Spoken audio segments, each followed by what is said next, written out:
166 ദിവസം വചനവായന പുരോഗമിക്കാൻ ഞങ്ങളെ അങ്ങ് സഹായിച്ചു. കർത്താവേ, ആഹാബിൻ്റെ മരണം ഞങ്ങൾ കണ്ടു.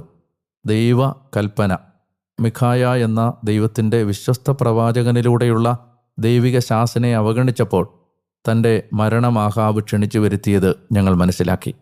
കർത്താവെ, പ്രവാചകന്മാരിലൂടെ അങ്ങ് സംസാരിച്ചതുപോലെ ഇന്ന് നിസാരരായ മനുഷ്യരിലൂടെ, സാഹചര്യങ്ങളിലൂടെ, സംഭവങ്ങളിലൂടെ ദൈവമേ അങ്ങ് ഞങ്ങളോട് സംസാരിക്കുമ്പോൾ അത് മനസ്സിലാക്കാനുള്ള കൃപ ഞങ്ങൾക്ക് തരണമേ എന്ന് ഞാൻ പ്രാർത്ഥിക്കുന്നു. കർത്താവെ, യഹോശാഫാത്തിനെ പോലെ ഞങ്ങൾ ദൈവം ആഗ്രഹിക്കാത്ത സഖ്യത്തിൽ ഏർപ്പെടാതിരിക്കാനുള്ള കൃപയും ഞങ്ങൾക്ക് തരണമേ എന്ന് പ്രാർത്ഥിക്കുന്നു. കർത്താവായ ദൈവമേ, ഏലിയായുടെ തീഷ്ണത ഞങ്ങൾക്ക് നൽകണമേ എന്ന് പ്രാർത്ഥിക്കുന്നു. ഏലിയായുടെ പ്രാർത്ഥനാ ചൈതന്യം ഞങ്ങൾക്ക് തരണമേ എന്ന് അപേക്ഷിക്കുന്നു. ഏലിയ ദൈവത്തിൻ്റെ വാഗ്ദാനത്തെ ശക്തമായി വിശ്വസിച്ചത്